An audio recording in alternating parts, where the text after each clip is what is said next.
सादर प्रणाम। मैं हूं हिमांशु द्विवेदी और हमारी खास पेशकश चर्चा में आपका स्वागत है। चर्चा में आज का हमारा विषय खासा मुफीद है, खासा गंभीर है और एक ऐसा विषय है जिस पर समाज को बड़ी गंभीरता से विचार करने की जरूरत है। हमारा आज का जो विषय वो है सेना में सब समान। संदर्भ है भारतीय सर्वोच्च न्यायालय का नया फैसला। अदालत ने पुरुषों की तरह महिलाओं को सेना में स्थायी कमीशन दिए जाने पर एक बार फिर अहम फैसला सुनाया। एक बार इसलिए कि पिछले साल भी सर्वोच्च न्यायालय के द्वारा ही फैसला सुनाया गया था। अदालत ने इस बार केंद्र सरकार को निर्देश दिया कि सेना में महिलाओं को भी स्थायी कमीशन मिले और सीमित अवधि के अंदर ही इस प्रक्रिया को पूरा किया जाए। सुप्रीम कोर्ट ने तल्ख टिप्पणी करते हुए कहा कि सामाजिक धारणाओं के आधार पर महिलाओं को समान मौके न मिलना परेशान करने वाला और अस्वीकार्य है। केंद्र सरकार को महिलाओं के बारे में मानसिकता बदलनी होगी और सेना में समानता लानी ही होगी। दरअसल यह मुद्दा तकरीबन 17-18 सालों से अदालत में घूम रहा है। तकरीबन 10 साल पहले दिल्ली उच्च न्यायालय ने इस संदर्भ में स्पष्ट निर्देश जारी किए थे कि सेना में महिलाओं को स्थायी कमीशन दिया जाए, लेकिन सेना इसके खिलाफ या केंद्र सरकार कह लें इसके खिलाफ सर्वोच्च न्यायालय चली गई। सर्वोच्च न्यायालय ने कभी भी दिल्ली उच्च न्यायालय के आदेश पर स्थगन नहीं दिया, पर इसके बावजूद भी उस आदेश को अमल में नहीं लाया गया।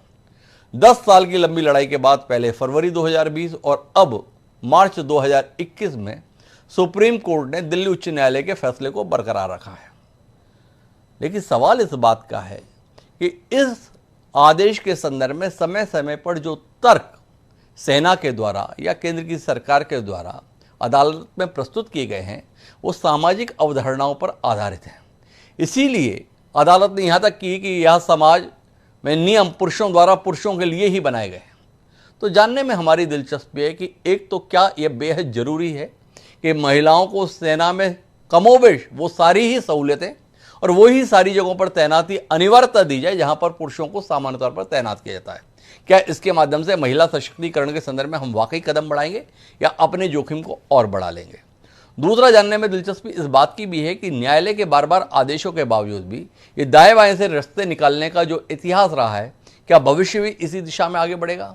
और तीसरा जानने में दिलचस्पी इस बात की है कि क्या इस फैसले के बाद सेना में बमुश्किल 1% की हिस्सेदारी रखने वाला महिला समूह क्या अब सेना में जाने के लिए नए सिरे से प्रयत्नशील होगा? तो इस अहम मसलों पर हम आज बात करेंगे, समझने की कोशिश करेंगे कि समाज के अंदर महिलाओं को संदर्भ में जिस मानसिकता के साथ भारतीय परिवेश है, क्या वो इस फैसले को उतनी ही सहजता के साथ आत्मसात करेगा जितनी दमदारी के साथ कोर्ट फैसला सुना रही है। बात करें उन मेहमानों से, आपका परिचय कराएं जो इस चर्चा का हिस्सेदारी बनने के लिए हमारे साथ मौजूद हैं। लेकिन उससे पहले समय है आज के विचार सूत्र का। हमारा आज का विचार सूत्र ये कहता है, बलम चंदो बलम सूर्यो बलम समर्ण ब्राह्मण बलम वेला समुदस्य बलाति बलम इतित्यो। अर्थात चंद्रमा बलवान है, सूर्य बलवान है, श्रमण व ब्राह्मण बलवान है, समुद्र की लहरें बलवान है, परंतु सबसे अधिक बलवान स्त्रियां हैं। जातक लोमस्क्राप के द्वारा यह विचार सूत्र हमको दिया गया। स्त्रियों की शक्ति के संदर्भ में, नारी की महिमा के संदर्भ में, महिलाओं की ताकत के संदर्भ में यह श्लोक हमें संदेश देता है। पर क्या व्यवहार में हम इसको फलीभूत होते हुए देखते हैं? यह भी हमारी चर्चा का हिस्सा है। इस चर्चा का हिस्सा बनने के लिए हमारे साथ सेवानिवृत्त मेजर जनरल जीडी बख्शी साहब मौजूद हैं। लेफ्टिनेंट जनरल सेवानिवृत्त संजय कुलकर्णी साहब खास तौर पर इस चर्चा का हिस्सा बनने के लिए आज हमारे साथ एक बार फिर जुड़े हैं। पूर्व कमांडर अनुमा आचार्य जी बतौर रक्षा विशेषज्ञ हमारे साथ हैं।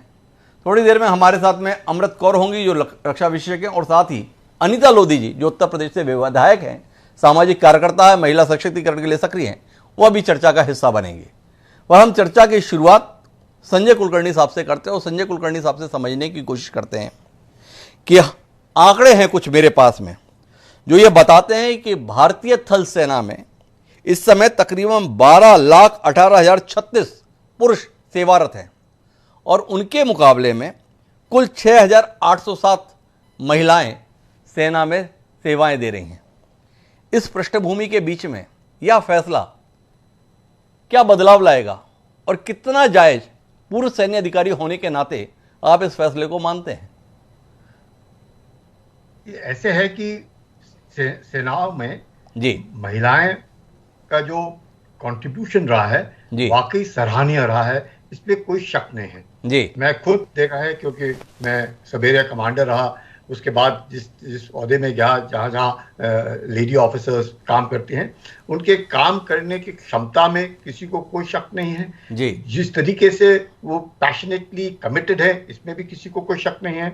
जिस तरीके से वो आती हैं, उसमें भी कोई किसी को शक नहीं है, क्योंकि पूरा जो प्रोसीजर्स है, चाहे क्वालिफिकेशन, एजुकेशनल क्वालिफिकेशन है, चाहे एसएसबी है, और एसएसबी के बाद जो वो सिलेक्ट होती है, उसके बाद जो ट्रेनिंग करती है, उसमें भी जो ड्यूरेशन है, उसमें भी कोई जो पहले थोड़ा बहुत था अब वो भी हट गया है। तो इस संदर्भ में अब हम देखें तो जरूर जो महिलाओं का कंट्रीब्यूशन है, इसमें किसी को कोई शक नहीं है, चाहे वो फौज हो या सिविल सोसाइटी हो। और जो लेडीज भी फौज में आती हैं, वो अपने मर्जी से आती हैं, ये नहीं उनको किसी ने जबरदस्ती किया है, या फौज ने किसी को जबरदस्ती बुलाया है या उनको जबरदस्ती से भेजा है, ऐसे कुछ भी नहीं है। वो अपने विल से आती हैं। और उसी चीज संदर्भ में अगर आप देखें, और जब जिस तरह आप कह रहे हैं कि 6,800 महिलाएं हैं, जरूर अगर आप इस टोटल स्ट्रेंथ को देखें तो आप अपने को लगेगा कि 0.56% only women are there as part of the army. But अगर आप नेवी में देखिए, अगर चाहे 700 ही लेडी ऑफिसर्स होंगी, पर वो कंट्रीब्यूशन इज ऑलमोस्ट 7%। अगर आप एयरफोर्स में देखिए, जहां पे 1600 ही लेडी ऑफिसर्स है, द कंट्रीब्यूशन इज ऑलमोस्ट 1.08%। तो ऐसे नहीं है, the contribution of the ladies and to the organisation is large. और जहां तक कि परमानेंट कमीशन का सवाल है, जिसके ऊपर बार बार बातचीत होती है, कई एक इसमें है। अभी तो विमेन फाइटर पायलट्स हैं, आर्मी में अपने हेलीकॉप्टर पायलट्स हैं, नेवी में हैं, सब सिस्टम। यस,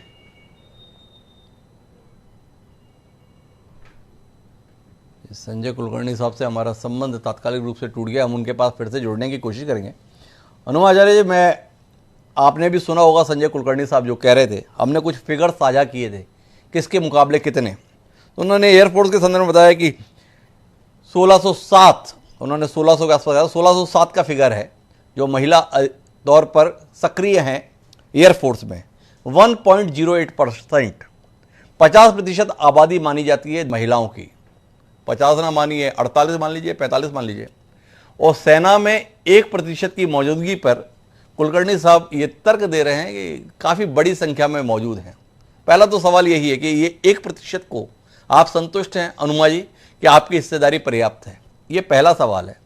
और जो दूसरा सवाल है, जिसके लिए मैं कुलकर्णी साहब के पास वापस जाऊंगा, पर अभी आपसे करता हूं, जब कोर्ट में ये मामला चल रहा था तो सरकार ने ये दलील दी थी कि हमारा समाज पुरुष प्रधान है और सेना में अभी ये मानसिकता नहीं है कि वहां पर मौजूद अधिकारी या जवान किसी महिला के मातहत काम कर पाए। यह स्पष्ट तर्क था। क्या इस फैसले के बाद वो मानसिकता बदल जाएगी? क्या स्थितियां वाकई जमीनी स्तर पर अनुकूल हो जाएंगी, या अदालत का फैसला केवल नजीर बन के किताबों में पढ़ाने के लिए ही रहेगा? सवाल के जवाब में मैं कहना चाहती हूँ कि भले ही आपने बहुत अच्छे से आंकड़े उठाए हैं, लेकिन एयरफोर्स सबसे आगे है इस वक्त। सबसे ज्यादा महिला ऑफिसर्स एयरफोर्स में रहती आई हैं अभी तक।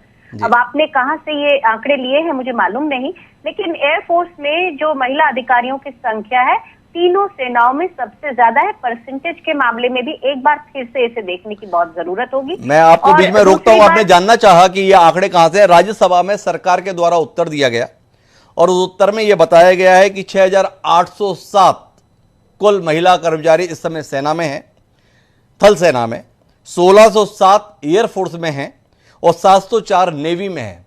औसत की दृष्टि से देखें तो औसत सबसे बेहतर नेवी के संदर्भ में, जैसा लेफ्टिनेंट जनरल कुलकर्णी साहब भी बता रहे थे, ये तकरीबन 6.5 है।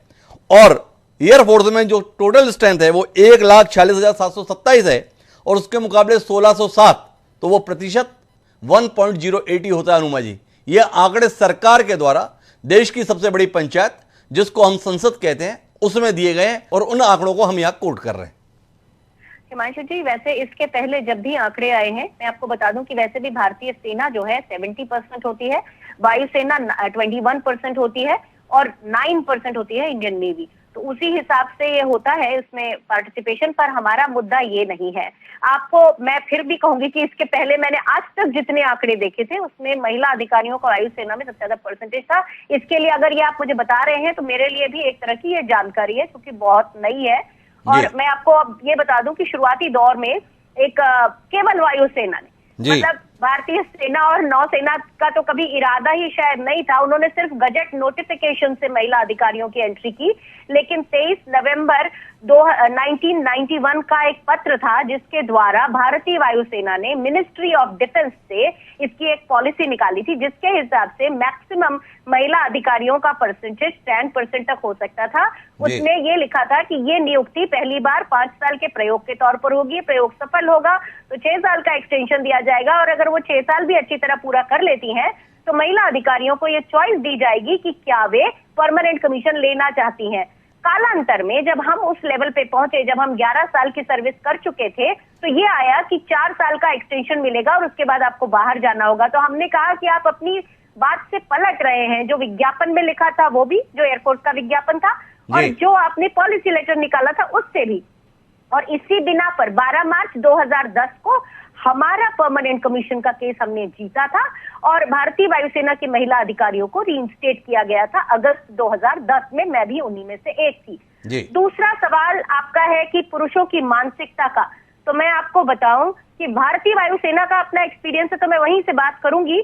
मेरी जो टीम होती थी उसमें जितने भी हमारे सबऑर्डिनेट थे वो शायद हमारे साथ काम करना ज्यादा पसंद करते थे, 2 तरह से। एक तो हम टाइम के पाबंद थे, काम के पाबंद थे, वो तो था ही, लेकिन हमारे अंदर जो इमोशनल कोशिएंट होता है, उनकी परवाह करते हुए काम कराना और लंबे घंटों तक काम कराना, वो पुरुष अधिकारियों के साथ नहीं होता। ये महिलाओं की एक, जो आपने शुरू में सूक्ति पढ़ी थी, महिलाएं सबसे ज्यादा सशक्त होती हैं, मैं उसी बात को दोबारा दोहरा रही हूँ कि जो महिला अधिकारी होती हैं वो ना केवल काम के प्रति बहुत ज्यादा कर्तव्य परायण रहती हैं, जिसके बारे में जनरल साहब ने खुद कहा अभी, कुलकर्णी सर ने, और उसी तरह से तो पुरुषों की मानसिकता एयरफोर्स में तो मुझे नहीं लगता कि कहीं से भी महिला अधिकारियों के प्रति वैसी बची है।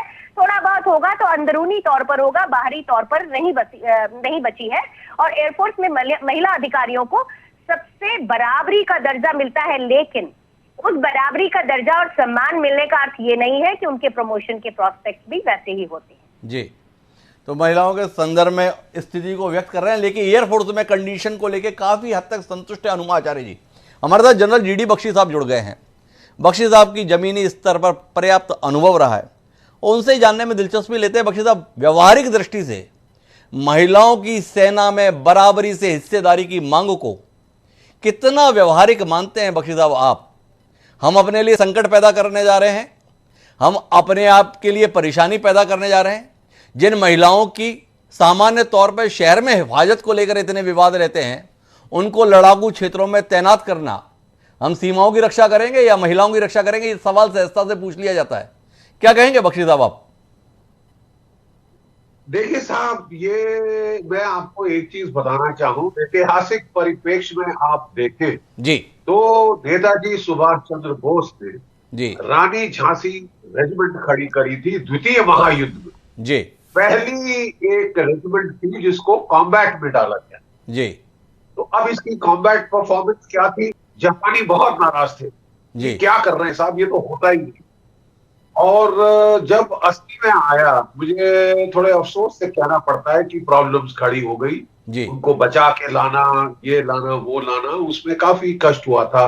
और इतना जो है एक बड़ा बोल्ड एक्सपेरिमेंट था उसमें, बोल्ड एक्सपेरिमेंट था। देखिए यूरोप में, अमेरिका में इसलिए लाया जा रहा है औरतों को आर्म फोर्सेस में कि वहां पे रिक्रूटेबल मेल्स की कमी है, वो आना नहीं चाहते, फौजों में जबरदस्ती से लाना पड़ता है।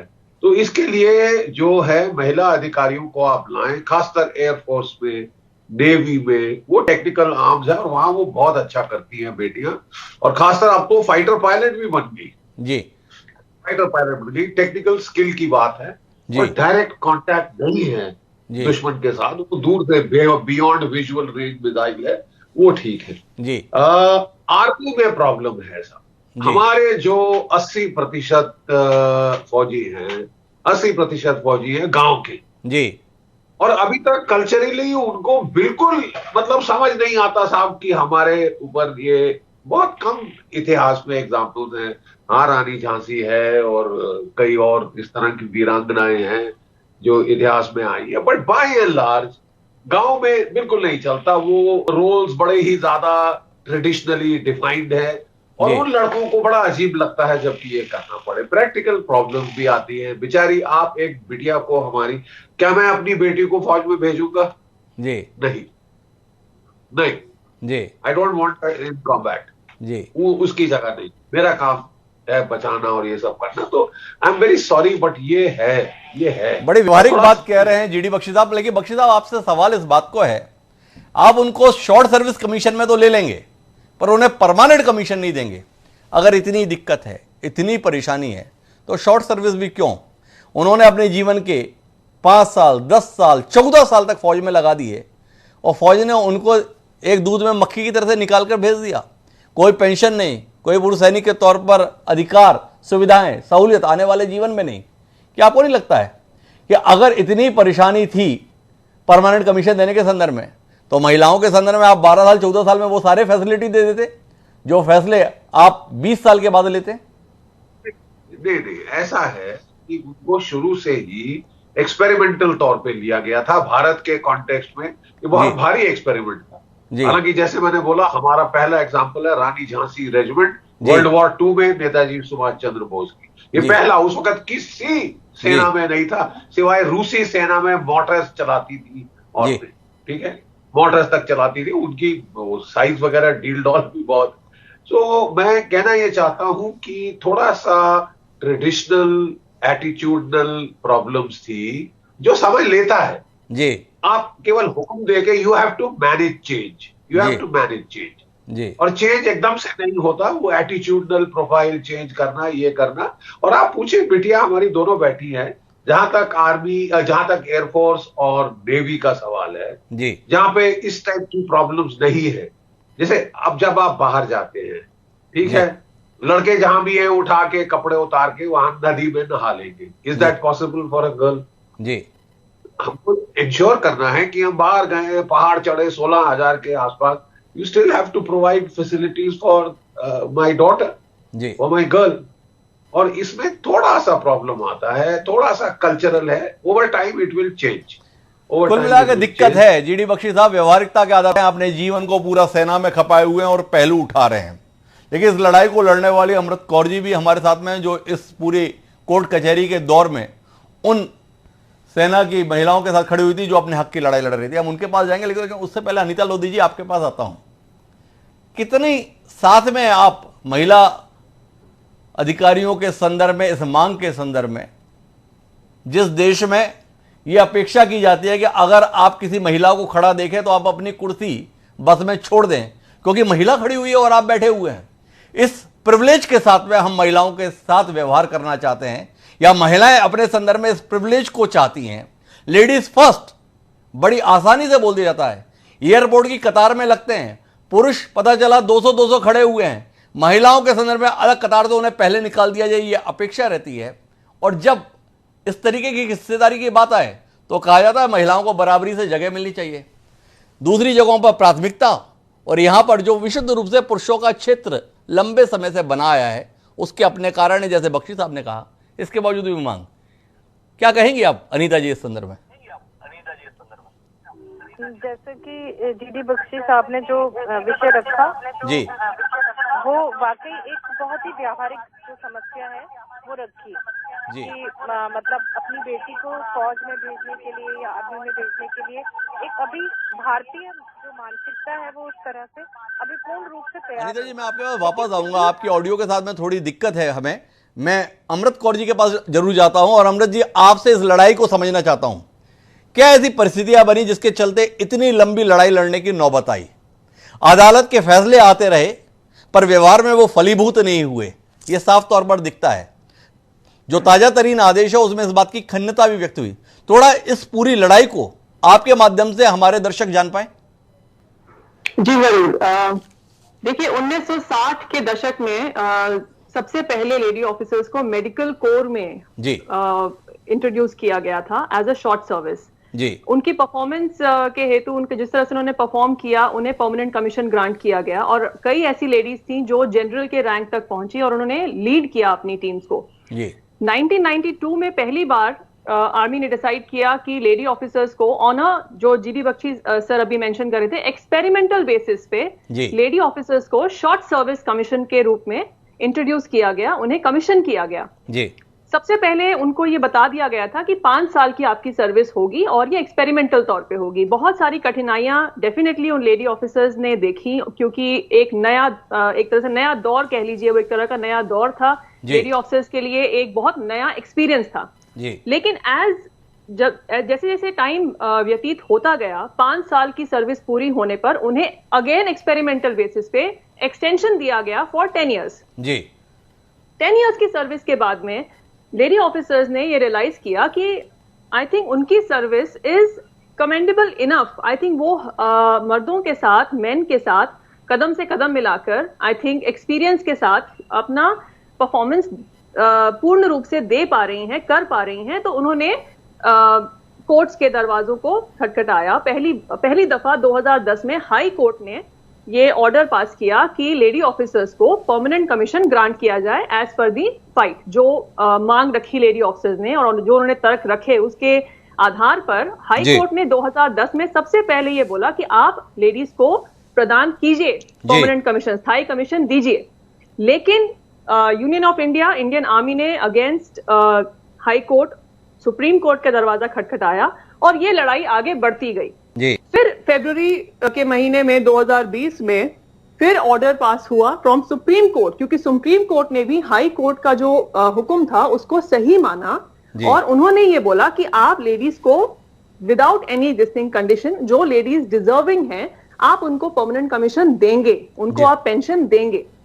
लेकिन विद इन 3 मंथ्स आपने इस पूरे क्या कहते हैं, जो आपका ऑर्डर आपको दिया गया है, अगले 3 महीने में आप इस चीज को अप्लाई कीजिए और आपने लेडी ऑफिसर से विलिंगनेस, अनविलिंगनेस जो हम देते हैं कि हम कंटिन्यू करना चाहते हैं, नहीं करना चाहते हैं, ये सारा प्रोसेस हुआ। लेकिन करते कराते नवंबर का महीना आ गया और नवंबर 2020 में लेडी ऑफिसर्स को ये बताया गया कि कौन लायक है, कौन लायक नहीं है जी। अब सबसे बड़ा सवाल यहाँ पे ये खड़ा हुआ कि टोटल 615 लेडी ऑफिसर्स को कंसिडर किया गया था फॉर परमानेंट कमीशन जी, जिसमें से सिर्फ 277 लेडी ऑफिसर्स को ही परमानेंट कमीशन ग्रांट किया गया जी। लेकिन ऑन पेपर 422 लेडी ऑफिसर्स दिखाई गई कि आउट ऑफ 615 422 को परमानेंट कमीशन दे दिया गया है। लेकिन सबसे बड़ी बात यहां यह थी कि वो 422 में से 50 लेडी ऑफिसर्स वो थी जिन्होंने अनविलिंगनेस दी हुई थी जी, उनको भी परमानेंट कमीशन ग्रांटेड की लिस्ट में इंक्लूड कर लिया गया। कई ऐसी लेडी ऑफिसर्स हैं जिनको मेडिकल रीजन के तौर पे उन्होंने ग्रांट नहीं किया, लेकिन उस लिस्ट में इंक्लूड किया कि आप over a period of time आपको हम परमानेंट कमीशन ग्रांट करेंगे जब आपका ये सारा सेटल होगा। किसी को एडमिनिस्ट्रेटिव ग्राउंड पे उन्होंने कंसिडर नहीं किया जी। कहने की बात यह है, तर्क यह है इस चीज का कि टोटल 615 में से सिर्फ 277 लेडी ऑफिसर्स को ही प्रदान किया गया परमानेंट कमीशन, जो परसेंटेज के हिसाब से बहुत ही ज्यादा कम था। और जो लेडी ऑफिसर्स जिनको रिसीव हुई अपने एंड पे जी, उनमें से लेडी ऑफिसर्स वो थी जिनके 20 साल की सर्विस हो रखी थी।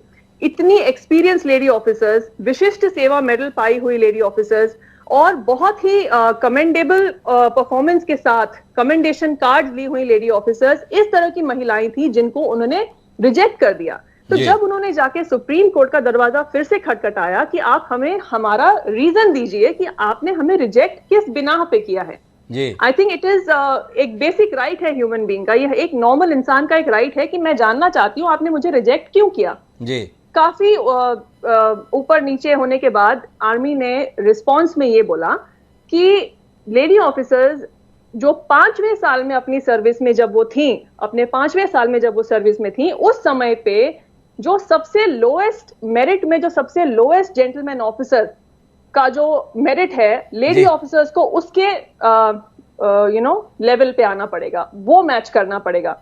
अब आप सोच के देखिए, ये लेडी ऑफिसर्स जो 20 साल की सर्विस हो गई है, उम्र करीब 50 साल 52 ईयर्स तक इनकी सर्विस हो गई है। आप कह रहे हैं कि आपको अपने 5वें साल में जो जेंटलमैन ऑफिसर लिस्ट में सबसे लोएस्ट रहे हैं मेरिट में, आपको उनके मेरिट को मैच करना पड़ेगा। सबसे पहली चीज यही एक बहुत बड़ा एक पैरिटी है। आप कैसे कंपेयर कर सकते हैं एक लेडी को 20वें साल में 5वें साल की सर्विस लिए हुए ऑफिसर से? नंबर 2, हर एक जेंटलमैन ऑफिसर को एक करियर प्रोग्रेशन का मौका दिया जाता है। शॉर्ट सर्विस ऑफिसर्स की मैं बात कर रही हूं। जो भी ऑफिसर शॉर्ट सर्विस कमीशन पाते हैं, उनको ये पता है कि 5वें साल में उनको एक्सटेंशन ग्रांट की जाएगी, उनको ये कोर्स करने हैं, उनको ये अपनी क्राइटेरिया मैच करनी है, तो उन्हें मालूम है कि उनका करियर कैसे प्रोग्रेस करेगा। लेडी ऑफिसर्स के पास ये कभी ऑप्शन था ही नहीं कि वो परमानेंट कमीशन उन्हें कभी मिलेगा। वो एक फाइट चली आ रही थी, तो आर्मी ने हमेशा उन्हें ये रिस्पांस दिया, चाहे वो किसी कोर्स करने के दौरान अगर लेडीज ने रिक्वेस्ट किया कि हम ये कोर्स करना चाहता है, कुछ चीजें नहीं लिखी गई क्योंकि ये एक सब जुडिस केस था। It was with the supreme court. तो इस तरह से आप देखिए पिछले 20 सालों में in spite of these challenges, lady officer ने फिर भी कई ऐसे कोर्स किए और जेंटलमैन ऑफिसर से बेहतरीन परफॉर्मेंस दिया, अल्फा ग्रेडिंग पाई। काफी सारे विस्तार से अमृत कौर जी ने बताया है और उनकी इन परेशानियों को, इन दलीलों को देखते हुए कोर्ट ने अपने आदेश में यह मेंशन किया है कि जो बोर्ड बैठा था सिलेक्शन के लिए, ऐसा लगता है वो सिलेक्शन के लिए नहीं बल्कि रिजेक्शन के लिए बैठता है। इतनी कड़ी टिप्पणी इस बोर्ड के संदर्भ में, इस पूरी प्रक्रिया के संदर्भ में सर्वोच्च न्यायालय की है। हमें जाना तो अनीता लोधी के पास है, पर जो बिंदु अमृत कौर जी ने हमारे बीच में साझा किए हैं, बेहद जरूरी हो जाता है कि हम लेफ्टिनेंट जनरल संजय कुलकर्णी साहब के पास जाएं और उनसे जानने की कोशिश करें। जिस फौज के संदर्भ में ईमानदारी की, जिस फौज के संदर्भ में कर्तव्य परायणता की, जिस फौज के संदर्भ में न्याय की अपेक्षा समाज रखता है, उसने अपनी मानसिकता के चलते इस व्यवहार के साथ क्या साबित करने का प्रयास किया है और क्यों किया है? कुलकर्णी साहब थोड़ा रोशनी डालेंगे आप, जो बातें अमृत कौर जी के माध्यम से इस कार्यक्रम में रखी गई हैं और जिनकी पुष्टि भी है। आपका शायद म्यूट का बटन दब गया है कुलकर्णी साहब, मैं आग्रह करूंगा आप उसे अनम्यूट कर दें।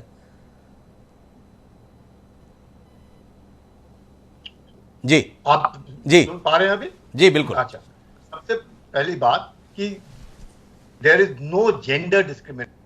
जी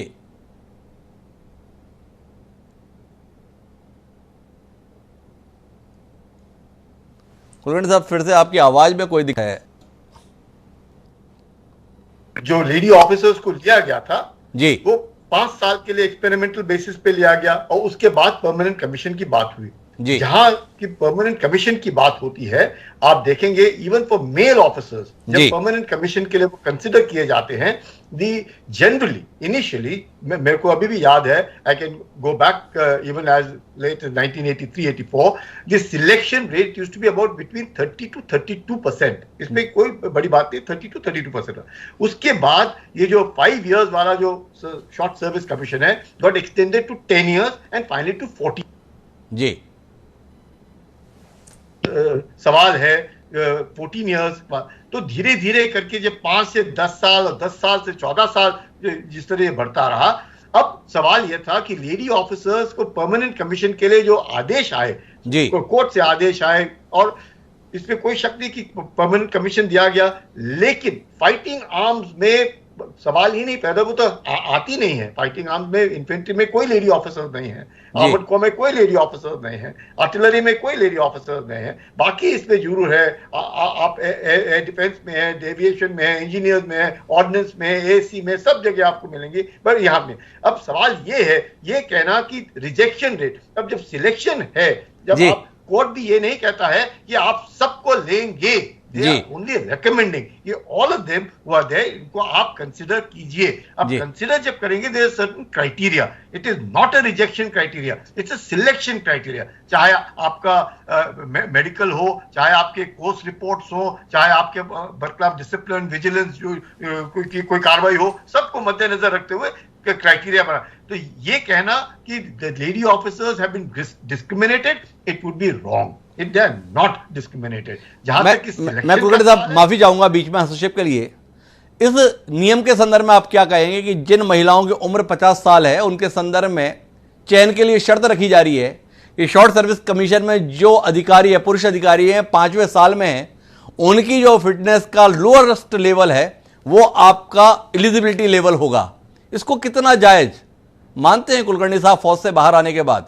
ये सिलेक्शन के लिए ही वाकई नियम था या एक बड़ी संख्या में महिलाएं इसी आधार पर रिजेक्ट हो जाएंगी इसके लिए नियम था?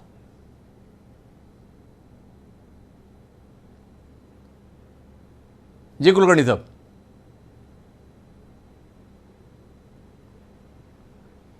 कुलकर्णी साहब तक शायद हमारी आवाज नहीं जा पा रही है, पर बख्शी साहब शायद इस विषय पर हस्तक्षेप कर पाए और हमारा मार्गदर्शन कर पाए। बख्शी साहब, आप क्या कहेंगे इस संदर्भ में? देखिए साहब, मैं आपको बताना चाहता हूं जी कि कल्चरल ब्लॉक है जी, इसमें कोई शक नहीं जी। और कल्चरल ब्लॉक क्या है?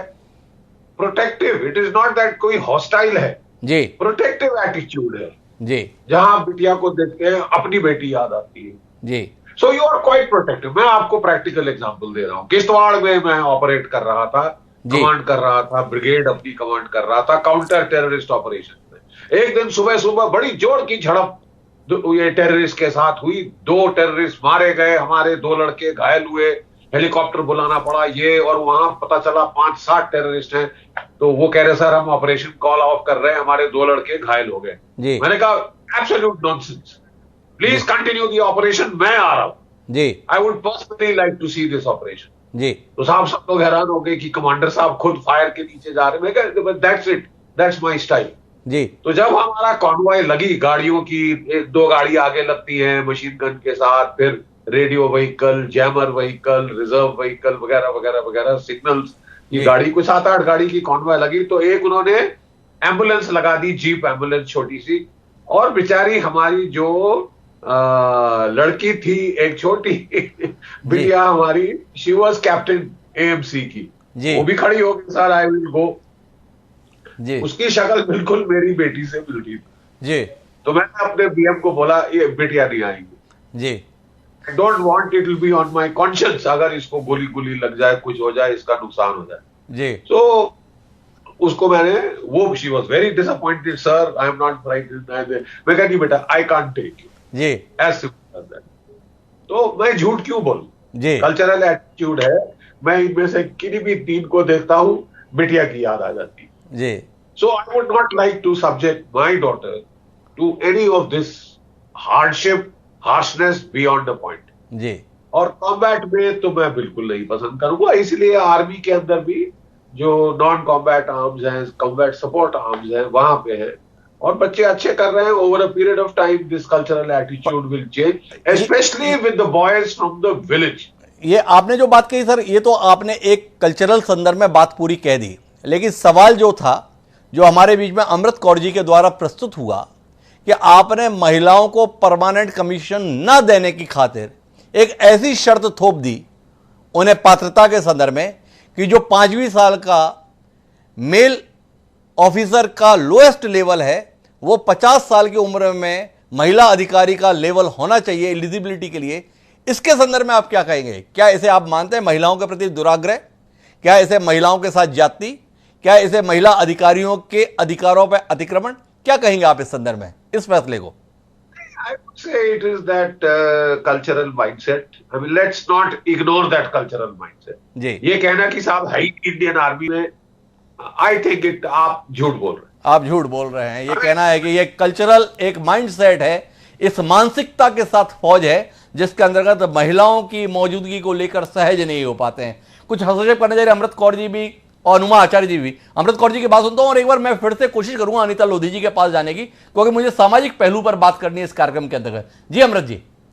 देखिए हिमांशु जी, सबसे पहली बात यह है कि अगर हम बात करें एसएसबी की, जो सर्विस सिलेक्शन बोर्ड है, जिसके तहत एक लेडी ऑफिसर या एक जेंटलमैन ऑफिसर को आर्मी में क्या कहते हैं कमीशन किया जाता है, वो लेवल्स बिल्कुल सेम है। आप एक जेंटलमैन और एक लेडी को आप इक्वली टेस्ट करते हैं, उसकी फिजिकल एबिलिटी एज पर दी ड्रॉन आउट जो लेवल्स हैं उसके हिसाब से उनको आप साइकोलॉजिकल टेस्ट करते हैं, उनका आप ऑब्स्टिकल क्रॉसिंग टेस्ट होती है, बहुत सारे तरह के टेस्ट होते हैं। 5 दिन का ये इंटरव्यू होता है, आप जानते होंगे इसके बारे में। उसके बाद एक लेडी को आप इंट्रोड्यूस करते हैं कि आप ट्रेनिंग लीजिए। मैं मान सकती हूँ शुरू के सालों में दिक्कत आई होगी, लेकिन जब एक लेडी को आपने कमीशन दे दिया 5वें और 10वें साल में, आपने सिलेक्शन बोर्ड 5 के तहत उसको आपने क्राइटेरिया के बेसिस पे आपने उन्हें सिलेक्ट किया फॉर एक्सटेंशन। ये वही सिलेक्शन बोर्ड है जिसके तहत एक जेंटलमैन ऑफिसर को परमानेंट कमीशन आप ग्रांट करते हैं। तो वहां पे क्राइटेरिया में कोई भी डिफरेंस नहीं है। उस लेडी ने 5वें और 10वें साल की अपनी सर्विस में अपने आप को 2 बार ये प्रूव किया है कि मैं लायक हूं, और आपने उन्हें एक्सटेंशन ग्रांट किया। तो अगर 20 साल एक लेडी की सर्विस हो गई है, इसका मतलब आप ये सोचिए उनका एक्सपीरियंस लेवल कितना गेन हुआ है पिछले 20 साल में। तो आप अपनी एक ट्रेंड सोल्जर को इस बिना पे रिजेक्ट कर देंगे कि वो शेप 1 नहीं है, और वो भी ऐसी उम्र में जो 50 साल की उम्र में आ गई हैं। अमृत जी, मैं एक सवाल करना चाहता हूं, थोड़ा सा मैं तकनीकी तौर पे से समझना चाहता हूं। अभी तक जानकारी जो हमें कार्यक्रम करने के दौरान थी वो ये थी कि 14 साल के बाद में अमूमन जो शॉर्ट सर्विस कमीशन वाले हैं वो सेवानिवृत्त हो जाते हैं, और इसीलिए उन्हें पेंशन या बाकी जो लाभ मिलने हैं वो नहीं मिल पाते। आप बार बार ये बता रहे हैं कि 20 साल की सेवाएं देने के बाद 20 साल में तो लोगों को पेंशन और बाकी सारे सुविधाएं मिलती हैं। इस थोड़े क्लैरिफाई कर पाएंगे आप कहानी को? जी, इसमें देखिए 10वें साल पे जब SB 5 सिलेक्शन बोर्ड 5 के तहत एक लेडी ऑफिसर को क्राइटेरिया के तहत जब गवर्न किया गया, उनको एक्सटेंशन दी गई, उनके 14 साल पूरे किए गए। कई ऐसी लेडी ऑफिसर्स हैं, अगर आप परसेंटेज देखें अराउंड 65% लेडी ऑफिसर्स वो हैं जिन्होंने विलिंगली आर्मी छोड़ दी, क्योंकि कोई करियर प्रोग्रेशन, क्या इतने साल में आर्मी या आप कह लीजिए जो सेंटर है, क्या वो ये डिसाइड नहीं कर पाए कि विमेन ऑफिसर्स के मान लीजिए कुछ क्राइटेरियाज हम ले डाउन करें, कुछ पॉलिसी ले डाउन करें जिसमें हम उनको एक अलग तरीके से गवर्न करें। अगर आपको दिक्कत इस चीज से है, देखिए इस वक्त हम लोग कॉम्बैट की बात नहीं कर रहे हैं। With due respect to Bakshi sir, I have lot of respect for you sir. इस वक्त हम कमांड या हम उसकी बात नहीं कर रहे हैं कि लेडी ऑफिसर जाके फ्रंट पे फाइट करेंगी। इस वक्त एक बेसिक राइट की बात हो रही है। जिस लेडी ने अपने 20 साल की सर्विस दी है, कोर्सेज किए हैं, आपने उनके एनुअल कॉन्फिडेंशियल रिपोर्ट में भी उन कई कोर्सेज को आप रिफ्लेक्ट नहीं करते हैं। ये बोलकर कि एक लेडी ऑफिसर आपको, क्योंकि परमानेंट कमीशन अभी तक नहीं दिया जा रहा है तो आपका हम ACR में नहीं ग्रांट कर सकते, उनका ACR भी कंप्लीट नहीं होता है अगर आप एक्चुअली पूरा देखेंगे तो। अमृत जी, आपने सारी बात कह दी, लेकिन मेरा ये सवाल अनुत्तरित है। 14 साल बनाम 20 साल, 14 साल में सेवानिवृत्ति दे दी जाती है SSC वालों को, शॉर्ट सर्विस कमीशन को। उसके बाद की सेवाएं उन्हीं की होती हैं जो परमानेंट कमीशन पाते हैं। ये 20 साल कौन सी ऐसी महिलाएं हैं जो 20 साल तक सेवाएं दे ली और परमानेंट कमीशन नहीं मिल रहा है? ये थोड़ा समझाएंगे, 14 साल के बाद नौकरी कर कैसे पाई? जी, 14 साल के बाद भी एक एक्सटेंशन उनको ग्रांट हुआ है, क्योंकि ये केस हाई कोर्ट से लेकर सुप्रीम कोर्ट में चल पड़ा है, और सुप्रीम कोर्ट में ये केस चलता रहा। पिछले कई सालों से ये फाइट चली आ रही थी। इसलिए इस प्रकार के लोग भी मौजूद हैं, ये कहना है अमृत कौर जी का। लेकिन मैं एक बार अनीता जी आपके पास आना चाहता हूं। जो बात बख्शी साहब ने कही, जो व्यवहारिक पहलुओं को लेकर हमने सवाल उठाए, और सबसे बड़ा सवाल कि आज भी समाज के संदर्भ में अपेक्षा है कि कोई महिला अगर जा रही है तो उसके साथ ऐसा व्यवहार मत कीजिए। महिलाओं को आपने घूर के देख लिया तो कानून के अंतर्गत आपको जेल में जाने के प्रावधान है। वही महिलाएं ये चाहती हैं कि सेना के संदर्भ में उनको वो सारे अधिकार, वो सारे अवसर और वो सारी सहूलियतें मिलें जो पुरुषों को उपलब्ध हैं। और ये सवाल साथ में है कि अगर महिलाओं को उन सारी जगहों पर तैनाती, उन सारी जगहों पर मौजूदगी दे दी जाएगी तो सुरक्षा सरहद की होगी, या बाकी जवान मिलकर उन महिला अधिकारियों की या कर्मचारियों की सुरक्षा में लगे जाएंगे जो वहां पर मौजूद हैं, और जिनका होना ना होना उनके लिए ज़्यादा महत्वपूर्ण सवाल बन रहा है। क्या कहेंगी आप अनीता जी? सबसे पहले तो मैं ये कहना चाहूंगी, हिमांशु जी आपको मेरी आवाज आ रही है? जी बिल्कुल, बहुत स्पष्ट थे। हाँ, मैं ये कहना चाहूंगी कि जो आप एक बात कह रहे हैं कि महिलाओं को यदि बॉर्डर पर सुरक्षा के लिए तैनात कर दिया तो उनकी सुरक्षा करने के लिए क्या पुरुषों को लगाना पड़ेगा, तो ये बिल्कुल कहना चाहिए गलत है। क्योंकि देखिए, जब महिलाएं किसी भी क्षेत्र में जिस दायित्व के लिए वो उतरती हैं तो वो उस दायित्व का निर्वहन पूरी तरह से करती हैं। आज यदि मैं राजनीतिक क्षेत्र में हूँ तो राजनीतिक क्षेत्र में होने के नाते अब ये नहीं है कि मैं महिला हूं तो मुझे वहां महिला कंसीडर करके छोड़ दिया जाए। यदि कहीं मेरे क्षेत्र में कोई परेशानी है या कुछ है तो मेरे को पुरुषों की तरह वहां पर प्रस्तुत होना पड़ता है। वहां पर जब आप कोई किसी दायित्व पर है, किसी जिम्मेदारी पर है, तो वहां आप महिला और पुरुष पे हटकर उस दायित्व का निर्वहन करने के लिए उपस्थित होते हैं। जैसे कि यहाँ पर जो ये फील्ड है, जिस जिसके बारे में बात हो रही है, क्योंकि इस पर सारे जो एक्सपर्टीज हैं वो बैठे हैं, जीडी बख्शी साहब हैं, संजय कुलकर्णी जी हैं, हमारी दो बहनें हैं अमृत कौर और अनुमा आचार्य जी, जो कि बहुत ही जिन्होंने गहनता के साथ इस विषय को अध्ययन करके कोर्ट का जो वर्डिक्ट आया है वो भी यही आया है कि भाई ये जो परमानेंट कमीशन देने की जो महिलाओं के लिए बात है वो उस पर कहीं ना कहीं कोताही बरती गई है और उसको उस तरह से नहीं देखा गया। महिला और पुरुष की इसमें बात होनी ही नहीं चाहिए। मैं आपको बताना चाहूंगी, क्योंकि मैं उत्तर प्रदेश से आती हूँ, तो अभी हमारे आदरणीय मुख्यमंत्री जी ने महिलाओं के लिए 20% रिजर्वेशन पुलिस में किया है कि वो महिलाएं उसमें 20% महिलाएं पुलिस में आएंगी। तो ये एक क्योंकि हमारा भारत एक पुरुष प्रधान देश है, इस विडंबना को भी हमें स्वीकार करना होगा और हम स्वीकार करते हैं। हम खुद, मैं महिला हूँ, बहुत बार ऐसी परिस्थितियां पैदा होती हैं जहाँ पर कि महिला होने के नाते हमें कहीं ना कहीं थोड़ा बैकफुट पे आना पड़ता है, ये मैं मानती हूँ। लेकिन बावजूद इसके मैं आपके सवाल का जवाब यही दूंगी कि यदि महिलाएं सुरक्षा के लिए हैं या महिलाएं हमारी आज फाइटर प्लेन भी उड़ा रही हैं, आज महिलाएं हर क्षेत्र में, चाहे राजनीति है, चाहे सामाजिक कार्यकर्ता के रूप में, चाहे हमारे आर्मी में, चाहे जिस भी फील्ड में है, जिस भी क्षेत्र में है, वो अपना योगदान वहां पर पुरुष और महिला के नाते नहीं देती। वो महिला उस जो उनकी जिम्मेदारी होती है, जो उनकी ड्यूटीज होती हैं। मैं फिर से अपने सवाल को दोहराता हूं अनिता जी, ये बातें भाषण में देने में बहुत अच्छी लगती हैं। रात में अगर किसी महिला कर्मचारी को देर तक के लिए रोक लो तो सवाल खड़े हो जाते हैं इस समाज के अंतर्गत। रात में 1 बजे अगर किसी का काम समाप्त हो रहा है तो यह अपेक्षा की जाती है कि आप उनको घर तक पहुंचाने के लिए विशेष तौर पर वाहन उपलब्ध कराएं। इस प्रकार के दिशा निर्देश समय समय पर अदालतों से जारी होते हैं। हम उस सामाजिक परिवेश में रहते हैं, उन सामाजिक परिस्थितियों में रहते हैं। ऐसे में सियाचिन की चोटियों पर सुरक्षा के लिए महिला बटालियन तैनात हो जाएंगी। क्या इस व्यवहारिकता को स्वीकारने के लिए आप तैयार हैं? क्या आप चाहती हैं कि इस देश के सरहद के मोर्चे पर महिला बटालियनों की तैनाती कर दी जाए और देश निश्चिंतता के साथ रहे? क्या इस मानसिकता के साथ भारतीय समाज, भारतीय परिवेश तैयार है? आपसे सवाल। नहीं, ये देखिए, इस चीज को भी हमें व्यवहारिकता से ही लेना होगा कि यदि कहीं पर ऐसा बिल्कुल भी नहीं होने वाला है कि 100% आप वो सुरक्षा पर, बॉर्डर की सुरक्षा पर महिलाओं को ही भेज देंगे, ऐसा बिल्कुल नहीं होने वाला है। लेकिन एक क्षेत्र में जहाँ पे कि महिलाएं बिल्कुल ना के बराबर हैं, उस क्षेत्र में यदि महिलाओं को यदि सुप्रीम कोर्ट भी इसको आदेश दे रहा है या हमारा एक जो सामाजिक संरचना है वो भी कहीं ना कहीं बदल रही है ना। पहले महिलाएं इतनी क्योंकि देखिए, किसी भी देश की, किसी भी समाज में वो आगे तभी बढ़ता है जब महिलाओं की भागीदारी बढ़ती है। जिस महिलाओं की भागीदारी बढ़ना अनिता जी अपनी जगह और बिल्कुल मुकाबले में खड़ा हो जाना अलग जगह है। लेकिन मैं वापस संजय कुलकर्णी साहब आपके पास लौटता हूं और शुरुआत वहां से करते हैं जहां से इस चर्चा की शुरुआत हुई थी कि बतौर एक्सपेरिमेंट 1992 में सेना में महिलाओं की नियुक्ति शुरू हुई। इस प्रयोग का अनुभव क्या रहा? इसके संदर्भ में कोई रिपोर्ट, कोई निष्कर्ष, या अभी भी प्रयोग चल ही रहे हैं? किसी नतीजे पर पहुंची नहीं फौज, किसी नतीजे पर पहुंची नहीं सरकार, किसी नतीजे पर पहुंचा नहीं देश। ये देखिए हिमांशु जी, जब पहला एक्सपेरिमेंट हुआ और पहले 5 साल के लिए जो लेडी ऑफिसर्स आई, उनका जो कमिटमेंट था, उनका जो नजरिया था वो थोड़ा अलग था और उनको मालूम था कि वो फौज के अंदर 5 साल के लिए आ रही हैं और उस तरीके से वो करेंगे। अब धीरे धीरे जहां तक कि आप कहें कमिटमेंट का सवाल है, of course they were very committed. जहाँ प्रोफेशनल का सवाल है, of course they were very professionally competent. Of course जो इनिशियली जो ट्रेनिंग में आई हैं, उनका जो ट्रेनिंग का स्तर था वो पुरुषों के ट्रेनिंग के स्तर से कम था, इसमें भी कोई शक नहीं है। जो total duration of training male officers करते थे उससे बहुत कम लेडी ऑफिसर्स करती थी। तो उस चीज को मद्देनजर रखते हुए अब जहां तक कि किस तरीके से उनका व्यवहार रहा, किस तरीके से एक्सेप्टेंस रहा, इट वाज एन एक्सपेरिमेंट।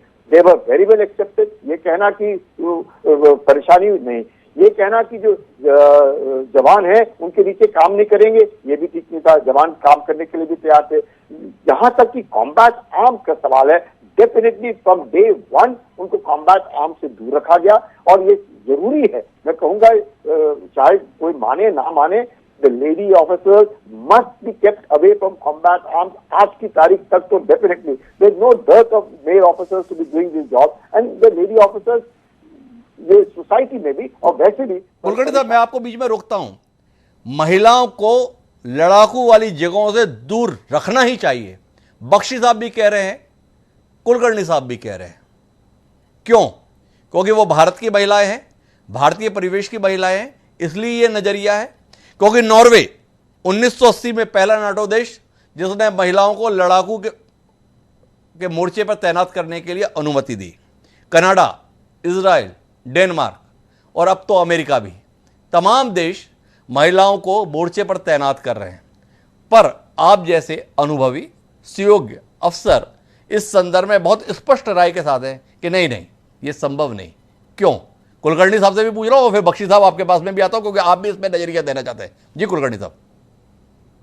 ऐसे है हिमांशु जी, क्योंकि अपना जो नॉर्मल एनवायरनमेंट है वो अभी भी इस को एक्सेप्ट करने के लिए तैयार नहीं है। प्लस अगर कोई भी लेडी ऑफिसर है, जिस तरीके से एडवर्सरीज है, कोई पीडब्ल्यू बन जाता है, उनको रहने का है, खाने का है, उनको जिस तरीके से काम फ्रंट लाइन पे होता है, मुझे ऐसे लगता है बहुत कठिन होगा, इसमें कोई शक नहीं है। बहुत कठिन होगा, इसमें कोई शक नहीं है। बख्शी साहब भी कोई हस्तक्षेप कर जा रहे हैं, एक बार बख्शी साहब की भी बात सुनते हैं। जी बख्शी साहब। जी देखिए साहब, नॉर्वे ने कितनी लड़ाइयां लड़ी जी, डेनमार्क ने कितनी लड़ाइयां लड़ी है, स्कैंडिनेविया के देशों ने कितनी लड़ाइयां लड़ी जी। आप हमारे दुश्मन जानते हैं, पाकिस्तान, वाहियात लोग जो हमारे अफसरों की, जवानों की आंखें निकाल दी, पूरी सिगरेट पे टॉर्चर, सिगरेट के जलाने के निशान, ये सौरभ कालिया और ये केस, क्या मैं अपनी बेटियों को हम ऐसी जोखिम में डालना चाहेंगे? जी, जो पुराना जो है, बिल्कुल नहीं। My job is to protect, जी, नर्चर, प्रोटेक्ट। ठीक है साहब, मेरी बिटिया, मेरी बहू, मेरी wife, I am there to protect. ये बड़ा जो है स्टीरियोटाइप है और इसको तोड़ने में टाइम लगेगा। इसको तोड़ने में टाइम लगेगा, बहुत स्पष्ट है हमारे दो फौजी जनरल, कोई भ्रम नहीं है उन्हें कोर्ट के आदेशों के बीच में भी। अनुमा जी, लेकिन आपने समय गुजारा है, आपके दो वरिष्ठ साथी इस नजरिए के साथ कार्यक्रम में मौजूद हैं, क्या आप इससे अलग नजरिया रखती हैं? क्या आपको लगता है ये लोग महिलाओं के संदर्भ में ठीक सोच के साथ मौजूद नहीं है, बदलने की जरूरत है इन लोगों को? हिमांशु जी, एक बात मैं बहुत साफ बोलूं कि इन्फेंट्री में, जैसा कि कुलकर्णी सर ने भी बताया कि आज तक कोई महिला अधिकारी नहीं है, आर्मर्ड कोर में भी नहीं है। तो यहाँ पे जो बात हो रही है वो एग्जिस्टिंग महिला अधिकारियों की हो रही है, जिसमें उनको प्रयोग के तौर पे लाया गया और प्रयोग सफल हुआ, इसलिए वो कंटिन्यू किया।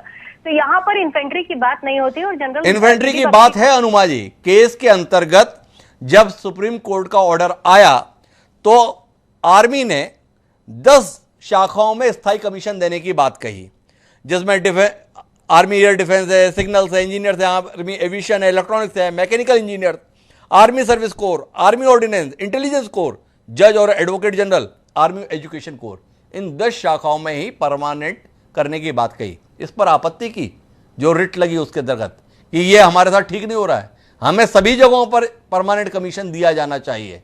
अब इस रोशनी में अनुमा जी आपकी बात, और जब आप सब कुछ समान रूप से चाहती हैं तो मोर्चे पर जाने से बचना क्यों चाहती हैं? आपको तो सब कुछ पुरुषों के बराबर चाहिए ना, तो फिर जाके आप क्यों कह रही हैं कि नहीं नहीं उसकी बात नहीं कर रहे हैं? क्यों? हिमांशु जी, मैं आपको बार बार एक चीज बताने की कोशिश कर रही हूँ, आप बोलने नहीं दे रहे हैं और मुझे लगता है कि ये एक बहुत तकलीफदेह बात है। यहाँ पर जो बात हो रही है इसमें इन्फेंट्री में महिला अधिकारी है ही नहीं इस वक्त। हम जो बात कर रहे हैं, जिसके बारे में सुप्रीम कोर्ट का निर्णय है, जिसके बारे में ये सारी चर्चा हो रही है, ये उन पर हो रही है जो एग्जिस्टिंग है। ये मैं नहीं कह रही हूँ कि उन्हें नहीं जाना चाहिए। मैंने कब कहा? एक बार भी बताइए मैंने कब कहा? ये सारी बातें व्यथित करती हैं कि हम बात समझने के पहले निष्कर्ष पर पहुंचते हैं। आज बहुत सम्मान के साथ बोलूंगी, जनरल जीडी बख्शी ने 4 बार बिचारी शब्द का इस्तेमाल किया। हम में से कौन बेचारा है? ना तो कैप्टन अमृत कौर, ना मैंने 24 साल की सर्विस की है, मैं पेंशनर हूँ और मैं उस पहले बैचेस की हूँ जिसने उस प्रयोग को सफल करने में भूमिका निभाई और कैप्टन अमृत कौर भी तभी की है। तो मेरा यह कहना है कि ये जो जब निर्णय आया था 12 मार्च 2010 का, बहुत साफ निर्णय है। उसमें जो भी पॉइंट्स है उसमें आप देखिए आखिरी में तो हाईकोर्ट में, दिल्ली हाईकोर्ट में साफ लिखा है महिला अधिकारियों को अलग से डिस्क्रिमिनेशन ना करते हुए, जिसमें है, जिन ब्रांचेस में है, जिनमें उनकी सिद्ध हो चुकी है उनकी महत्वपूर्णता, उसकी बात कर रही हूं मैं। जहां पर नहीं है वहां नया बनाने के लिए मैं कोई रोक नहीं रही हूं। यहाँ मुद्दा सिर्फ उनका है जो ऑलरेडी है। इसीलिए 12 मार्च 2010 के बाद 17 फरवरी 2020 में आर्मी का निर्णय आता है, फिर 17 मार्च 2020 में नेवी का आता है और फिर कल 25 मार्च को फिर आर्मी का आता है। इसमें आप ये जैसे हम सभी को परमानेंट कमीशन और पेंशन मिल चुकी थी, उस समय आर्मी की महिला अधिकारी भी कोर्ट में गई थी और उनको वो एक्सटेंशन इसलिए दिया जब तक कोर्ट में केस चल रहा था, और इसी दौरान 20 साल पूरे हो गए, इसलिए वो पेंशन की हकदार बनती है। यहाँ पर मेरा ये कहना है कि किसी महिला को आपसे प्रोटेक्टिव व्यवहार नहीं चाहिए। किसी महिला अधिकारी के लिए कोई पुरुष अधिकारी खड़ा नहीं होता, ये केवल महिलाओं के लिए है, जो जिनको हम लेडी वाइज कहते हैं, उनके लिए ये सारे प्रिविलेज है, महिला अधिकारियों के लिए नहीं है, ना वो उम्मीद करती कभी। तो आपको मैं बहुत स्पष्ट बता दूं कि जिन ब्रांचेस में महिला अधिकारी हैं, ये उनके हकों की बात हो रही है, ये उनके बारे में बात हो रही है। और आखिरी बात ये, जब तक महिला अधिकारी भी पुरुष अधिकारियों की तरह परमानेंट कमीशन के रूप से नहीं आएंगी, उनको ये नुकसान झेलते रहने पड़ेंगे, चाहे उस बहुत कम परसेंटेज में से भी 1% ये शुरू हो जाए तो वो ज्यादा अच्छा होगा। जिन ब्रांचेस में एस्टेब्लिश्ड है उन्हीं के लिए, क्योंकि आगे चल के आर्टिफिशियल इंटेलिजेंस के वॉर होंगे, डिजिटल वॉर होंगे, अभी से शुरू हो चुके हैं। केवल आतंकवाद से निपटने के लिए या चीन जैसा कोई हादसा हो जाए, ऐसे में फेस टू फेस कॉम्बैट की जरूरत पड़ेगी, और उसकी बात तब हम तय करेंगे। क्योंकि कोई महिला अधिकारी जैसे पुलिस होता है, वैसे कोई भी महिला अधिकारी, जैसे कंचन चौधरी ने अपने आप को साबित किया, मीरा वनकर ने साबित किया, बहुत महिला अधिकारियों ने साबित किया है, और जब उनको समान तनख्वाह मिल रही है तो उन्हें कहीं जाने में कोई प्रॉब्लम नहीं है, और ये सोचने की आपको कोई जरूरत नहीं है। अभी जब वो वहां पहुंचेंगे तब हम उस ब्रिज को क्रॉस कर लेंगे, लेकिन अब जो बात हो रही है वो सुप्रीम कोर्ट के उस निर्णय की बात हो रही है। और मेरा ये कहना है कि परमानेंट कमीशन से महिलाओं को लाना चाहिए, नहीं तो हर 4 साल 5 साल 10 साल में वो बार बार अग्नि परीक्षा देती रहेंगी, हर बार वो इस बात के लिए लड़ेंगी और कोर्ट में केसेस चलते चले जाएंगे। मेरा ये बहुत स्पष्ट तौर पे कहना है। आपकी पूरी बात हो गई, अब तो आपको शिकायत देने कि आपको बोलने का मौका नहीं मिल रहा। नहीं, मुझे शिकायत इस बात की नहीं थी, आपने क्योंकि निर्णय दे दिया था मेरे बात करने के पहले। नहीं, मेरा अभी भी सवाल बाकी है। आप सारे मामलों में बराबरी करना चाहते हैं तो इन्फेंट्री के संदर्भ में, मोर्चे पर तैनाती के संदर्भ में अगर यह अपेक्षा समाज कर ले कि आपको सब कुछ बराबरी से चाहिए, तो इस मुद्दे पर भी आपको वहां रहना चाहिए, तो सवाल हो गया, ज्यादती हो गई। मैंने कब कहा? कोई भी महिला अधिकारी को पूछिए क्या वो इन्फेंट्री में जाना नहीं चाहेगी? बिल्कुल जाना चाहेगी, किसी ने मना नहीं किया। ये पुरुष अधिकारियों के नजरिए के ऊपर आपको महिला अधिकारियों को कुछ नहीं कहना चाहिए। महिला अधिकारी उतनी ही देशभक्त है जितने पुरुष अधिकारी हैं, और यहाँ पर आपको किसी तरह का सवाल नहीं होना चाहिए, यही बताने की कोशिश कर रही हूँ आपको। सवाल क्यों नहीं होना चाहिए अनुमा जी? सवाल होंगे तभी तो आपके माध्यम से आपकी मानसिकता, आपकी दृष्टि, आपका नजरिया सार्वजनिक होगा, तभी तो देश समझ पाएगा कि किस मुश्किलात से हमारे महिला अधिकारी जूझ रही हैं। आप उन सवालों से ही बचेंगे तो फिर जाके सच सामने आएगा कैसे? फिर गलत कोट मत करिए मुझे। मैंने फिर कहा कि ये जो मुद्दे पे हम जब चर्चा कर रहे हैं, ये उस बात का है जिसके ऊपर कैप्टन अनुमा जी, आपकी जानकारी के लिए बता रहा हूं, जिन अधिकारियों ने कोर्ट में याचिका लगाई थी, उन्होंने इस बात पर आपत्ति जताई कि केवल 10 कमांड सपोर्ट आर्म्स में ही हमारे को परमानेंट कमीशन देने की बात क्यों हो रही है, बाकी के संदर्भ में क्यों नहीं विचार किया जा रहा। यह भी आपत्ति का पहलू था जो याचिका लगी है। यह सुप्रीम कोर्ट ने इस बात पर नाराजगी भी जताई सेना के कि आप केवल 10 में ही क्यों देंगे, इसलिए यह बात कही गई थी। लेकिन मैं अमृत कौर जी आपसे यह जानना चाहता हूं, आप अपनी चर्चा को नतीजे पर पहुंचाने के संदर्भ में, कि आज के इस फैसले के बाद क्या उम्मीद के साथ में आप, क्या वाकई सब कुछ वैसा क्रियान्वित हो जाएगा? क्योंकि अदालत के फैसले लगातार आ रहे हैं, पर क्रियान्वयन के संदर्भ में हम अभी भी केवल इंतजार कर रहे हैं। जी हिमांशु जी, देखिए supreme court, honourable supreme court ने बहुत क्लियरली बोला है कि अगले 2 महीने में ये परमानेंट कमीशन का जो इशू है रिजॉल्व हो जाना चाहिए, और जो डिजर्विंग लेडी ऑफिसर्स हैं उनको परमानेंट कमीशन ग्रांट हो जाना चाहिए। लेकिन मैं यहाँ पे ये बोलना चाहती हूँ कि अभी जो कुलकर्णी सर भी बोल रहे थे कि पहले ट्रेनिंग 6 महीने की थी, बिल्कुल थी, क्योंकि वो एक एक्सपेरिमेंटल था और 6 महीने की ट्रेनिंग दी गई। लेकिन आज की जो ट्रेनिंग है वो 1 साल की हो चुकी है। It is equal to the gentleman cadets. Gentleman और लेडी कैडेट के ट्रेनिंग पीरियड आज के संदर्भ में अगर हम बात करें तो सेम है। दूसरी बात, अगर हम बात करें, फिलहाल तो ये टॉपिक कमांड या फिर इन्फेंट्री का नहीं है, कॉम्बैट का नहीं है, लेकिन फिर भी अगर एक लेडी ऑफिसर इन्फेंट्री में जाने की इच्छुक हैं तो उनको ट्रेनिंग भी उसी तरीके की प्रदान की जाएगी। उनसे ये एक्सपेक्टेड नहीं रहेगा कि उनको उसी मापदंडों से गुजरना पड़ेगा जो पहले गुजरती आ रही हैं और वो इन्फेंट्री ज्वाइन कर लेंगी। आप ट्रेनिंग टफ कीजिए, उनको आप ब्लैक बेल्ट की ट्रेनिंग दीजिए, उनको आप ऐसी डिफिकल्ट क्या कहते हैं अग्नि परीक्षा जिसको हम बोलेंगे, आप उनसे उनको गुजारिए। अगर आपको लगता है कि वो केपेबल हैं, अगर वो कैपेबिलिटी रखती हैं, तभी आप उनको ग्रांट कीजिए, लेकिन एटलीस्ट आप पहले दरवाजे मत बंद कीजिए कि आप लोग तो लायक ही नहीं हैं क्योंकि आप एक औरत हैं और आप में मुझे अपनी बेटी, बहू या बहन दिखती है। अच्छा अमृत कौर जी, मैं एक सवाल करना चाहता हूं आपसे जानकारी के लिए। पुलिस की भर्ती के संदर्भ में हमें जानकारी है कि पुलिस की भर्ती में महिला अधिकारियों के चयन के संदर्भ में और पुरुष अधिकारियों के संदर्भ में या पुरुष कर्मचारियों के संदर्भ में, महिला कर्मचारियों के संदर्भ में मापदंड अलग अलग है। कि आपको अगर 5 किलोमीटर की दौड़ दौड़नी है तो उसके लिए पुरुषों के लिए नियम अलग है कि आपको इतने मिनट में तय करना है, महिलाओं के संदर्भ में नियम अलग है, आपको इतने मिनट में करना है। और तय बात है कि महिलाओं को अधिक समय दिया जाता है, पुरुषों को कम समय दिया जाता है। लंबी कूद, ऊंची कूद, हर एक में महिलाओं के शारीरिक सामर्थ्य को कम आंकते हुए वो मापदंड तय किए जाते हैं। फौज के संदर्भ में आपसे ही जानना है, क्या वह मापदंड पुरुषों के मुकाबले समतुल्य ही रहते हैं? आप उन्हीं कंपटीशन के साथ मैच करते हुए अपने आप को साबित करते हैं या इससे इतर वहां पर भी आपको कुछ प्रिविलेज मिलता है? देखिए, आपके सवाल में ही जवाब है। आपने बोला कि क्या आज के संदर्भ में अगर हम बात करें तो क्या लेडी ऑफिसर्स के लिए या लेडी कैडेट्स के लिए पुरुषों के मुकाबले इक्वल है कि नहीं है जी। किसने सेट किए हैं? वो हमने तो नहीं सेट किए। लेडी ऑफिसर्स को जो मिल रहा है वो उसमें अपने आप को जाके पूर्ण तरीके से अपना देती हैं और उसमें अपना पूर्ण देकर आगे जाने की कोशिश करती हैं। तो ये जो मापदंड सेट करने की बात है, इसको सेट किया किसने है, हमें उसको देखना पड़ेगा। आप मापदंड इक्वल रखिए, फिर देखिए, आप एक अपॉर्चुनिटी तो दीजिए, आप एक मौका तो दीजिए उस एक औरत तो को। कुल मिलाकर उस उत्तर में है अमृत कौर जी कि अभी मापदंडों में अंतर है। हालांकि उनकी बात बिल्कुल जायज है कि ये मापदंड सेट किसने किए हैं, इस मानसिकता के लोगों ने जिसमें लोग पुरुषों के मुकाबले महिलाओं को कमतर आंकते हैं। तो कुलकर्णी साहब, आखिरी बातचीत पर आ रहे हो, आपसे जानना चाहते हैं कि जब यह बात कही जा रही है कि महिलाओं को पुरुषों के मुकाबले समान स्तर पर ही आंका जाए, समान स्तर पर ही उनके साथ व्यवहार किया जाए, तो क्या चयन शर्तों के संदर्भ में भी, शारीरिक परीक्षा के संदर्भ में वो समतुल्यता बनाने का समय आ गया है?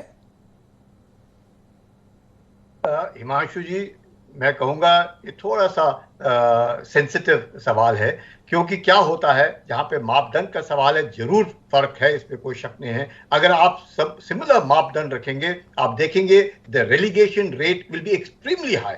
ये जो लेडी ऑफिसर्स हैं, पास आउट होने में इनको तकलीफ होगी, मुझे तो कोई शक नहीं है, तकलीफ होगी definitely. Some of the lady officers are excellent, आप they can compete with anybody and everybody, but their percentage बहुत कम है। और हर बार सब लेडी ऑफिसर्स ये कहना कि हम सब बराबर है, ये ठीक नहीं होगा। सबके अलग अलग है, जैसे पुरुष भी सब एक समान नहीं है, वैसे महिलाएं भी एक समान नहीं है। तो ये जो मापदंड है, अगर इक्वली अपना लिया जाए, मैं जैसे ओटीएस का बता सकता हूं, अगर किया जाए तो रेलीगेशन रेट्स जो होंगे वो बहुत ज्यादा हो जाएंगे। और फिर सवाल उठेगा कि out of 50 lady officers 45 have been relegated, क्यों?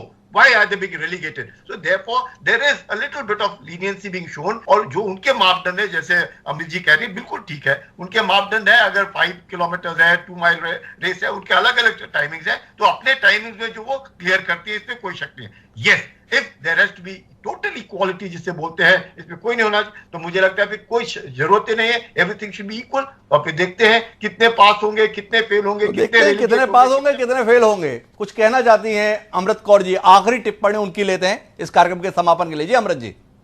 हिमांशु जी, मैं बस एक चीज ऐड करना चाहती हूँ, जो कुलकर्णी सर ने बहुत राइटली एक चीज पुट अक्रॉस करी है, चाहे वो 5 किलोमीटर का रन है, चाहे वो ट्रेनिंग है, चाहे वो रेलीगेशन रेट है। डेफिनेटली रेलीगेशन रेट, अगर आप सभी 50 लेडी ऑफिसर्स को एक ही मापदंड से गुजारेंगे, देखिए कुछ लेडीज हैं जो शायद इन्फेंट्री में इंटरेस्टेड हो, कुछ हैं जो शायद टेक्निकल एंट्री में इंटरेस्टेड हो, आप उनको उस ऐसे मापदंडों से निकालिए जो इन्फेंट्री या कॉम्बैट में इंटरेस्ट रखती हैं, जो चाहती हैं कि अपने आप को प्रूव करने की कोशिश एक उनको प्रदान की जाए, उनको मौका दिया जाए। मैं उसकी बात कर रही हूँ। मापदंड आप चाहे तो आप चाहे एक्सपेरिमेंटल बेसिस पे ही करिए, शुरुआत में आप चाहे 5 लेडी ऑफिसर्स को उन मापदंडों से गुजारिए, लेकिन एक मौका मुझे लगता है जरूर मिलना चाहिए। मौका मिलना चाहिए, ये कहना है अमृत कौर जी का। लेकिन समानता की अगर बात है तो समानता हर स्तर पर होनी चाहिए। आपको पद समान चाहिए, आपको वेतन समान चाहिए, आपको अधिकार समान चाहिए, तो फिर परीक्षा के संदर्भ में भी समानता के लिए तैयार होना चाहिए। और परीक्षा के संदर्भ में अमृत जी का कहना है कि तय तो आप लोगों ने किया, आप समान कर लीजिए, देखेंगे आने वाले समय में शायद हम वहाँ पे भी अपने आप को साबित कर पाए। लेकिन ये तय है कि अभी इस देश की जो मानसिकता है वो महिलाओं को सम्मान तो दे सकती है, पर स्थान देने के संदर्भ में हिचकिचाहट है। देखें वो वक्त कब बदलता है, जब सम्मान ही नहीं स्थान भी महिलाओं को मिलेगा। एक अहम मसले का चर्चा का हिस्सा बनने के लिए आप सभी का बहुत बहुत धन्यवाद। समय है अब आज के शेर का। हमारा आज का शेर महिलाओं की ताकत को समर्पित। हमारा शेर ये कहता है कि जमाने अब तेरे मद्दे मुकाबिल कोई कमजोर सी औरत नहीं है। जमाने अब तेरे मद्दे मुकाबिल कोई कमजोर सी औरत नहीं है। फरिया नकवी ने जो ये लिखा है वो कमाल का लिखा है। तय मानिए कि महिलाएं अपने वजूद के लिए जूझना भी जान रही हैं और जीतना भी। अब मामला केवल जूझने का नहीं रहे, जीतने का भी हो गया है। इसलिए समाज को बदलाव के लिए तैयार हो ही जाना चाहिए। आज के इस कार्यक्रम में इतना ही। कल फिर मिलते हैं नए विषय के साथ। मुझे दीजिए सादर प्रणाम।